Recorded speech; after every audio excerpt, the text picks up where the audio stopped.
Hi, my name is Nick Belezzo. I am a hopeless guitar enthusiast, and I have with me a 2015 Gibson Midtown Standard model in Pelham Blue Metallic. Wanted to demo some of the sounds from this guitar and go over the key features, many of which are standard to Gibson, but there's a few unique features on this guitar that you won't find on other models that I kind of wanted to highlight. Kind of wanted to go under the hood and show you the details of it.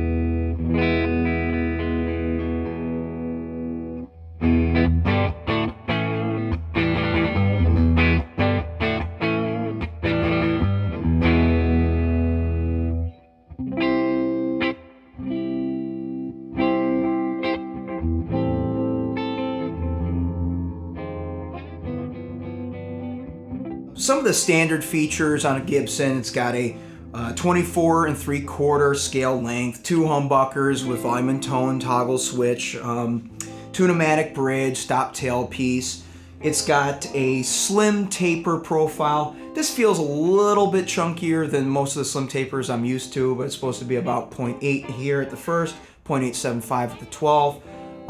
It's a 12-inch radius neck and maple top, mahogany back, which is chambered. It has a solid center block, but it has the chambered sides, and then it's a mahogany neck. A one-piece rosewood board. It's not a ply or a laminate. Mother of pearl dots. White binding on the body, on the top only, not on the back, and on the neck. And then your classic headstock, the black with Gibson and mother of pearl. And they have this cool thing they did this time where they put Midtown model in the middle with kind of that Les Paul look, and then standard engraved on the truss rod cover.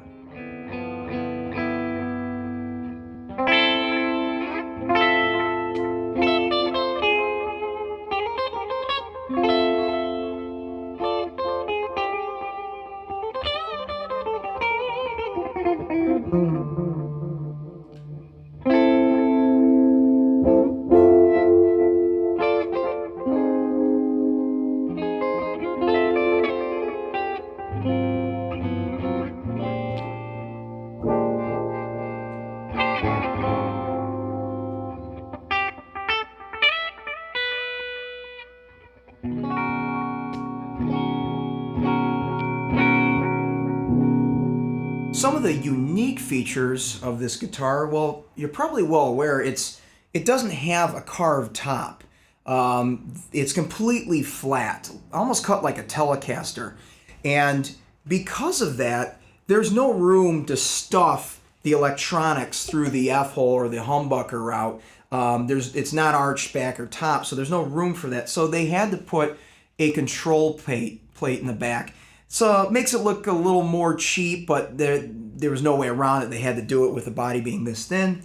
But what's interesting is if you take it off and you even look through the F-hole, there's an interesting cut. They cut a route through the mahogany for these 3 controls and the toggle switch, and then there's like a Swiss cheese route for the bridge volume. I'm not sure why they routed it like that. I'm guessing they didn't want to hollow out all the mahogany. They wanted as much wood as possible, but kind of interesting, kind of economical.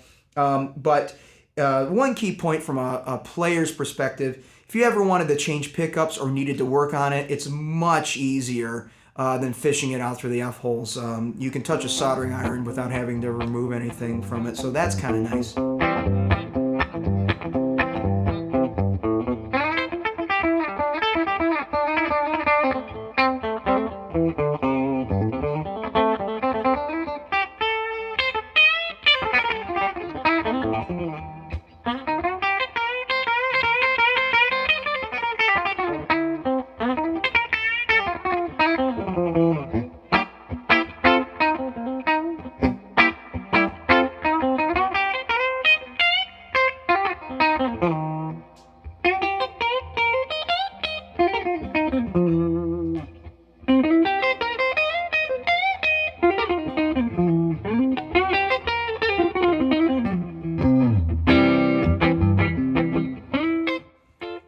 that I noticed on this guitar that I've noticed on a lot of the like 2015 models, even on the higher end Les Pauls, is there's no binding nibs.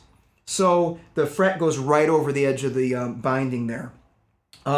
It's a little more, it's an economical feature, of course, and it's a little cheaper looking. But overall, I think from a maintenance standpoint, it's much better, because if you've got to touch up the fret ends or do a fret file or eventually refret the guitar, it makes it a lot easier. You don't have to deal with those nibs. A lot of people just shave them off when they're refretting it. So definitely a cost-cutting feature of the guitar, but something that you might not have noticed that Gibson is doing now.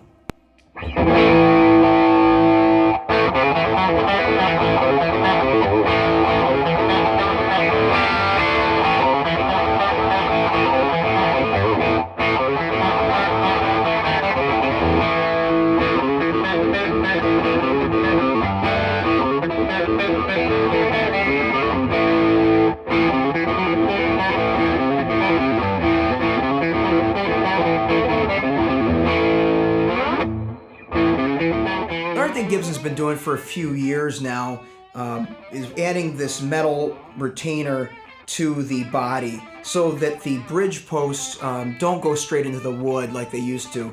They used to be thinner. Now it's a thicker diameter fretted rod going into a metal plate into the body. So it makes it a little bit more sturdy. It's easier to work around with.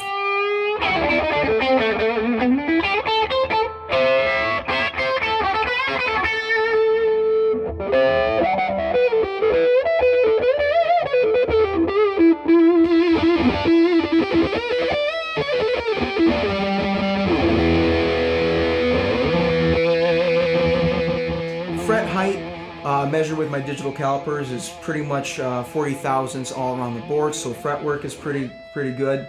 And then the nut is made out of a material that Gibson calls Tectoid, which is supposedly a type of graphite. Some people I've read on forums saying it's a graphite impregnated plastic.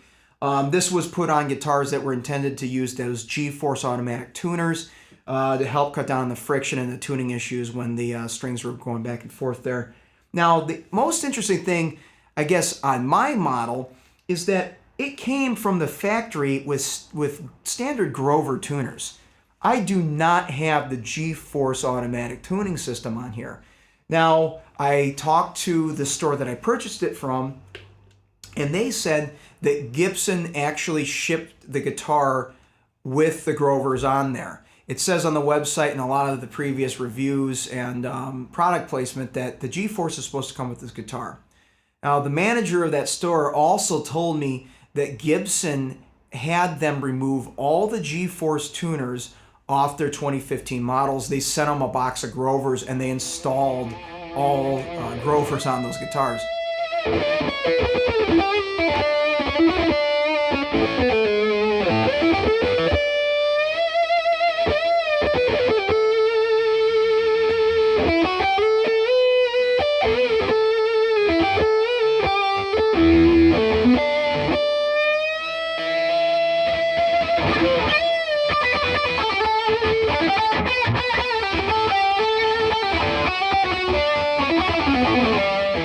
Another unique feature that I haven't really seen on Gibsons, and I don't know if it's exclusive to this model or maybe it's something they're doing all around, but they're using these kind of polished steel oversized strap buttons, and they're kind of nice. They're extra big and hold the strap pretty well.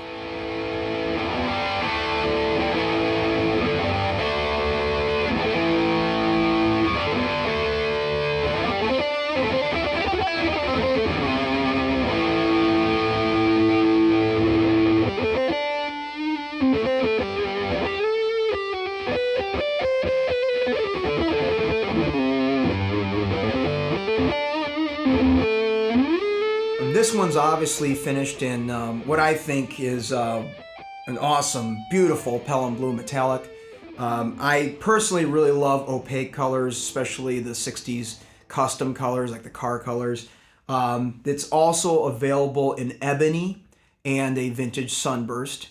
One thing I will point out, as someone who does finishing myself, I'm a little bit of a stickler for the details, and Gibson has not, for the past decade or so, grain-filled their guitars particularly well. The transparent finishes you can't really tell, but on this one, the Pelham blue, especially it's highlighted with the metallic, the mahogany grain pokes through. So if you're expecting a completely flawless, smooth surface, you're not going to get it. Now, the gloss coat itself is smooth. It's great. It's a great looking finish, but it's just personally something that I look for. It doesn't make a difference on the tone. It might not matter to you, but just so you know, the grain of the mahogany does come through.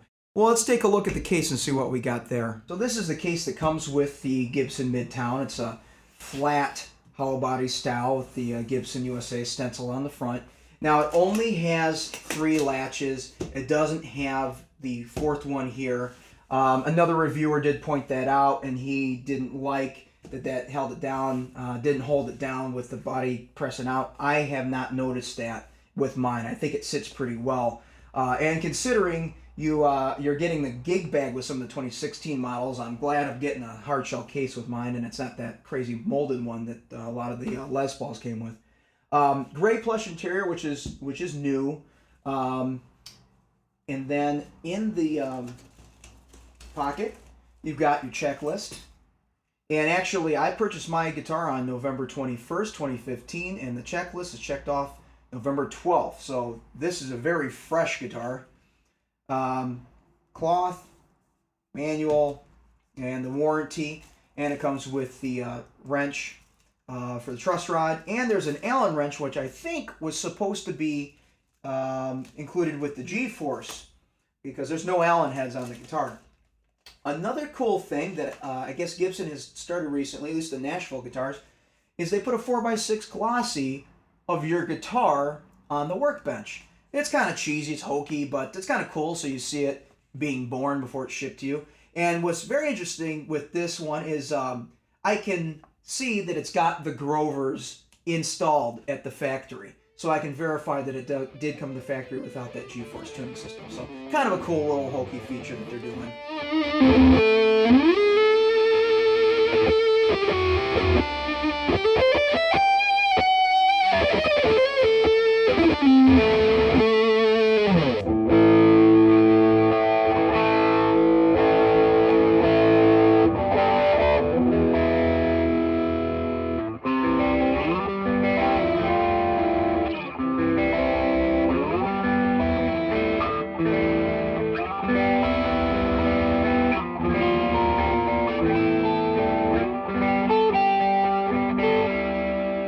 So this guitar is stated as a limited run, and it maps the manufacturer's advertised price is $1,299, so $1,300 is what you'll see it advertised for. And for the money, it actually, I think, in my opinion, is a pretty good buy.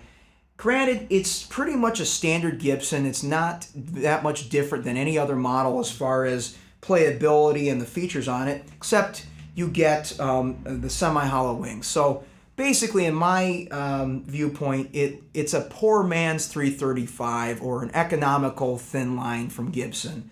As far as versatility, I think that lies within the hands of the player. If you're a great player, you can make any guitar sound great, no matter what style of music you're playing. That being said, though, I could see someone, if they wanted to play straight ahead jazz on this, they could do it. They could play blues, rock, even country, even metal. It can cover a lot of ground, especially with the Alnico pickups. I think are very versatile pickups. Overall, for $1,300, I think it's a pretty nice guitar. It is basically an economical hollow body. It's kind of a glorified Gibson in a way. But overall, I think it sounds great and plays great. And with a little setup work and maybe taking down the nut a little bit, you can have yourself a pretty good guitar right out of the box. My name's Nick Belezzo, and I'll be around anytime I succumb to some kind of guitar craving, and I'll put up some reviews. So if you have any questions about the guitar, please feel free to get in touch with me, and always love talking gear. So thanks for watching.